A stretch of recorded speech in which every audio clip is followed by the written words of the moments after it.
Good morning, students. In yesterday's topic, drift velocity, and we get the expression for drift velocity Vd is equal to Ev divided by ml into tau. Tau is the relaxation time, right, for the electron. This V by L is potential gradient, and this comes from the E, since E is equal to V by L. Now we are going to discuss the next topic, that is the relation between drift velocity and electric current. What is the relation between electric current I and drift velocity Vd? Okay. Now we have a conductor, and this conductor containing so many free electrons, right? When we connect it across a battery or source of EMF, then this is the positive terminal of the battery, so positive potential will be on right hand side and negative potential will be in left hand side direction. Due to this positive terminal and this negative terminal, an electric field develops across the conductor. Due to this electric field, free electron drifts from left to right. Since electron have a negative charge, so force experienced by the electron will be in direction opposite to the electric field, right? Let this length is delta x. Delta x is equal to Vd into delta t. It means the electron at extreme left will reach at the right end in delta t time, right? Now this is the area of cross section of the wire. This is the cross sectional area, and this is pi r square or A, right? It may be written as A. So its volume will be delta x into A, since delta x is its length and A is area of cross section. Now every conductor have its electron density, and let the electron density is n, right? Now see, let the potential difference is applied across the ends of conductor, and n is the number of free electron per unit volume. Free electron per unit volume means free electron density, right? For example, material density is mass by volume. Now what will be the electron density? Number of electron per unit volume, right? Now the charge crossing area A in delta t time. Delta T time में कितने charge जो है उस cross sectional area को cross करेंगे, it में be calculated n into E. n means total number of free electron inside this conductor. That will be equal to, this capital N will be equal to small n into volume. Now what is volume? A into delta x, and what is delta x? Vd into delta t, right? So this equation becomes Q, delta Q is equal to NA Vd into delta t. This Vd into delta t is delta x, right? A is area, it means this is volume, this is electron density. Total number of free electron is this into charge of one electron. So this is the charge which is crossing the cross sectional area in delta t time. Now what will be the current? Current is equal to delta Q by delta t. It means we have to divide this equation by delta t, right? So we can get the formula I is equal to NEA Vd. It means on increasing the drift velocity, current also increases, right? Now current density. Now see, current density. Material density is mass by volume, right? Electron density is number of electron per unit volume. Charge density is charge by volume. Now what will be the current density? No, it is not current by volume, it is current by area of cross section, since the current flows through the cross sectional area. So electric current flowing per unit area, right? This factor is very important. This is per unit area. The current flowing per unit area of cross section is called current density, right? And it is represented by J. J is equal to I by A. Now we have already calculated the value of I. It means we have to divide this I divided by A. A cancel. It means J is equal to NEVD. Now important factor. J is vector quantity and its unit is ampere per meter square. Ampere for current and meter square for area. So this is current per meter square, but it is vector quantity. Now see, current density is vector quantity, whereas current is scalar quantity, right? Vector quantity having two things. One is direction, other one is magnitude. Current have direction as well as magnitude. It flows in the direction of flow of positive charge, or its direction is opposite to the flow of electron.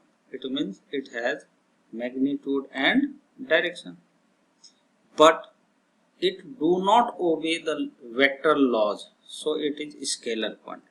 So I is scalar quantity since it do not obey vector laws. But current density is a vector quantity. Reason is that the drift velocity has direction, so current density will have also the direction. So it is a vector quantity, right? Now mobility of electrons, right? Within a conductor whose electron mobility is higher, the current will be higher. Now how can we define the mobility of electrons? Mobility is defined as drift velocity of electrons per unit electric field. Means we have to divide drift velocity by intensity of electric field. Means drift velocity of electron per unit electric field is mobility, right? So this is mu is equal to Vd by E. Now mobility is represented by mu. Its unit is meter coulomb per second per Newton, right? See, drift velocity have unit meter per second, right? This is meter per second. And electric field intensity have unit Newton per coulomb. That's why unit of the mobility is meter per second per Newton coulomb, right? The simplest expression of mobility in terms of relaxation time, means in terms of tau, is given by mu is equal to 1 by E divided by m into tau. This is the formula of drift velocity. Drift velocity is E divided by m into tau. So E will be cancelled out. So it will becomes E by m into tau. E is electronic charge and m is the mass of electron. So mu equal to E by m into tau. This is the expression for mobility, right? Now this is a question. How does the random motion of free electron in a conductor get affected when potential difference is applied across its end, right? Random motion कैसे effect करता है अगर हम potential difference apply करते हैं इसके ends के across, right? Random motion is partially directed from positive end of the conductor and constitute the current, right? ये जो इलेक्ट्रॉन्स होते हैं इनके रैंडम मोशन के कारण हमारे पास जो कंडक्टर है उसमें एक करंट फ्लो होती है। कारण ये है कि वो जो रेंडम मोशन है उसकी जो डायरेक्शन है किधर की तरफ होगी, पॉजिटिव एंड की तरफ, क्योंकि इलेक्ट्रिक फील्ड होता है positive end to negative end. इसका मतलब इलेक्ट्रॉन जो ड्रिफ्ट करेगा वो पॉजिटिव प्लेट की तरफ जाएगा, ठीक है ना। जो फोर्स की डायरेक्शन होगी इलेक्ट्रिक फील्ड की डायरेक्शन के opposite, right. Now the basic fundamental of Ohm's law, fundamental of electricity is Ohm's law. हम क्लास 10th में ऑलरेडी ओम्स लॉ पढ़ चुके हैं, ठीक है। Now it states that if all physical conditions are constant, right? Now what are the physical conditions? For example, temperature and dimension of conductor, stress, pressure, इन सबको कहा जाता है physical condition. If all physical conditions are constant, the potential difference across the conductor is directly proportional to electric current. It means V is directly proportional to I. And if we remove this proportionality sign, we should introduce a constant that is called resistance. This is the resistance, right? Now, where the resistance may be defined as the ratio of potential difference and current. From this expression we can write V by I. This is the resistance, right? And the unit of resistance is ohm. Now we have to draw the graph between V and I, right? VI characteristics, right? Now see, this is a graph between V and I. If this line is straight line, see this dotted line, this is a straight line, it means V is directly proportional to I under the constant physical conditions. This graph is for conductors, right? For example, copper, for silver, for aluminum, right?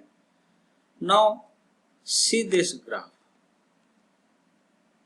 V and I, the graph is non-linear.